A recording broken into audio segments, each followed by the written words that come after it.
Halo sahabat Lestari, Assalamualaikum warahmatullahi wabarakatuh. Jumpa lagi dengan saya Lestari di Tips Catatan Lestari. Nah, kali ini kita akan membahas mengenai tips mendaki gunung bersama anak balita versi Catatan Lestari. Apa saja tipsnya?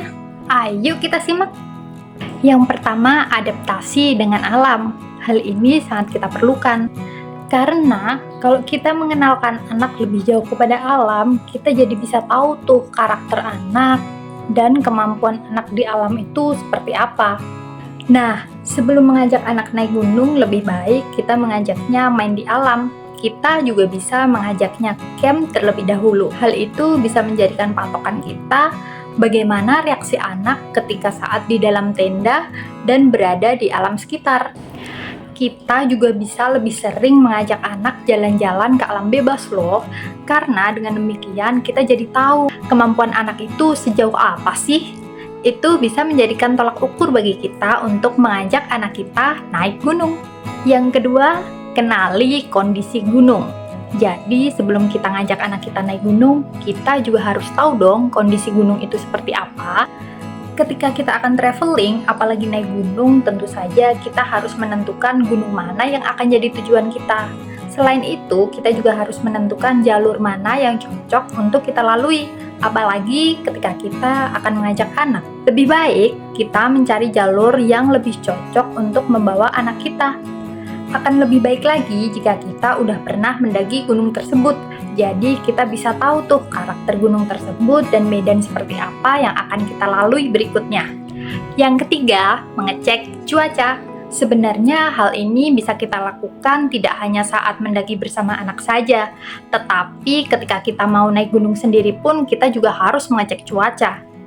Nah, karena pembahasan kali ini kita bareng anak, jadi kita harus lebih ekstra hati-hati ya. Karena kita nggak tahu kan medan seperti apa yang akan kita tempuh dan cuaca akan seperti apa. Bisa saja sewaktu-waktu cuaca berubah, jadi kita harus mempersiapkan semuanya dengan matang. Apalagi teknologi sekarang kan sudah canggih, kita bisa mengecek dahulu tuh sebelum pergi cuaca akan seperti apa. Atau kita juga bisa pakai alat kemungkinan cuaca berikutnya itu seperti apa, hari berikutnya itu seperti apa. Ini untuk meminimalisir kemungkinan yang akan terjadi. Yang keempat, peralatan dan perlengkapan. Sebenarnya untuk ini aku pernah bahas sih di video untuk manajemen perjalanan pendakian dan tips mendaki gunung untuk pemula. Tapi karena pembahasan kita kali ini mendaki bareng anak, jadi kita tambahkan sedikit mengenai peralatan dan perlengkapan untuk mendaki bareng anak. Jadi, yang tak kalah penting dari semuanya itu adalah pakaian yang dikenakan anak selama perjalanan maupun ketika dia akan ganti baju atau tidur. Nah, jangan lupa persiapkan dari ujung kepala sampai ujung kaki dengan baik ya, dan usahakan anak itu senyaman mungkin, apalagi anak yang belum bisa ngomong dan belum bisa jalan. Jadi kita harus benar-benar menguasai karakter dia mau apa, seperti apa, atau dia pengen apa. Jadi kita sebagai orang tua harus paham betul itu. Lalu untuk anak yang belum bisa berjalan, kita harus menyiapkan gendongan yang nyaman buat dia. Nah, untuk saat ini kan udah ada tuh baby carrier yang nyaman dipakai untuk pendakian. Tapi kita juga harus lihat juga tuh baby carrier itu pas di anak atau enggak, kebesaran atau enggak. Kalau misalnya kebesaran, kita bisa pakai gendongan biasa yang sering kita pakai. Tapi usahakan kita harus tahu benar itu membuat anak nyaman atau enggak.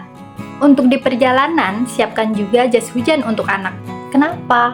Ya, karena itu sangat penting. Apapun cuacanya, apapun kondisinya, kita harus menyiapkannya.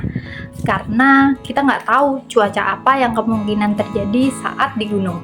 Nah, lalu kita bahas peralatan anak saat mau tidur. Ini nggak kalah penting loh. Kita perlu menyiapkan alas anak supaya dia nyaman selama di dalam tenda. Apalagi anak balita itu suka banget tuh berguling-guling sebelum tidur. Kalian pasti tahu kan? Nah, untuk hal ini aku saranin kalian buat pakai alas yang nyaman untuk anak. Selain alas, kita juga perlu menyiapkan selimut. Jika kalian nggak punya selimut untuk bayi atau sleeping bag khusus bayi, kita bisa kok pakai selimut biasa atau sleeping bag biasa. Kita bisa menyelimutinya asalkan itu nyaman dia pakai. Nah, yang nggak kalah penting lagi adalah pakaian ganti dia saat tidur. Usahakan dia memakai pakaian tebal dan menghangatkan tubuh dia. Oh iya, karena saat ini sleeping bag khusus bayi masih jarang kita temui di sini, aku saranin kalian bisa pakai sleeping bag biasa. Itu loh sleeping bag yang bisa diluaskan menjadi selimut yang lebar. Itu bisa kita alaskan sebagai alas tidur ataupun bisa dijadikan selimut. Yang kelima dan yang gak kalah penting adalah logistik. Sebenarnya aku pernah membahas ini di manajemen perjalanan pendakian di bagian manajemen konsumsi.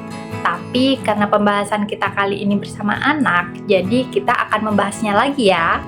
Saat di alam bebas, biasanya anak lebih jarang makan karena dia terlalu asik dengan alam dan bermain. Untuk itu, kita harus mempersiapkan makanannya dengan baik. Salah satu yang bisa kita bawa adalah camilan dan buah-buahan. Kita juga harus mempertimbangkan camilan yang akan kita bawa. Usahakan kita membawa camilan yang mengandung nutrisi dan gizi baik untuk anak. Atau untuk anak balita, kita juga bisa membawakannya bubur siap seduh. Tentu saja itu akan menghemat bawaan kita dan menghemat logistik kita. Kalian tahu kan, bubur bayi siap seduh itu banyak nutrisinya untuk anak. Nah, selain itu biasanya anak juga lebih suka karena rasanya lebih enak. Yang keenam adalah P3K dan medis. Hal ini harus kita bawa tidak hanya saat bareng anak aja ya, tapi kita juga harus bawa saat mendaki gunung bersama ataupun tidak bersama anak. Karena P3K dan medis itu sangat penting. Nah, untuk tambahan saat bersama anak, kita bisa membawakan obat demam, obat flu, ataupun obat sakit perut saat kembung. Soalnya banyak banget kan kasus anak balita yang mengalami penyakit seperti itu, dan itu sangatlah wajar. Soalnya anak balita biasanya belum imunisasi secara lengkap. Jangan lupa bawakan juga minyak balur atau minyak telon untuk anak yang biasa digunakan anak.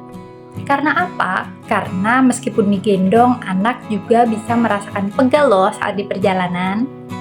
Yang ketujuh, jaga stamina anak. Pastikan sebelum mendaki gunung, kita sudah mempersiapkannya dengan baik. Kita harus tahu betul fisik dan stamina anak sebelum naik gunung. Selama perjalanan, pastikan juga anak mendapatkan asupan yang cukup karena itu akan bagus untuk stamina anak.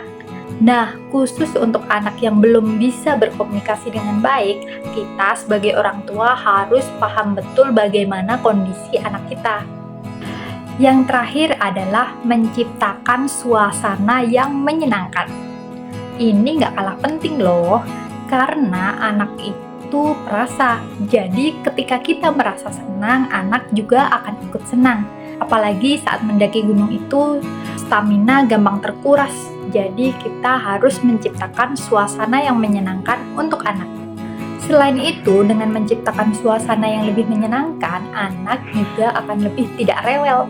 Jadi kita bisa berjalan dengan santai dan gembira.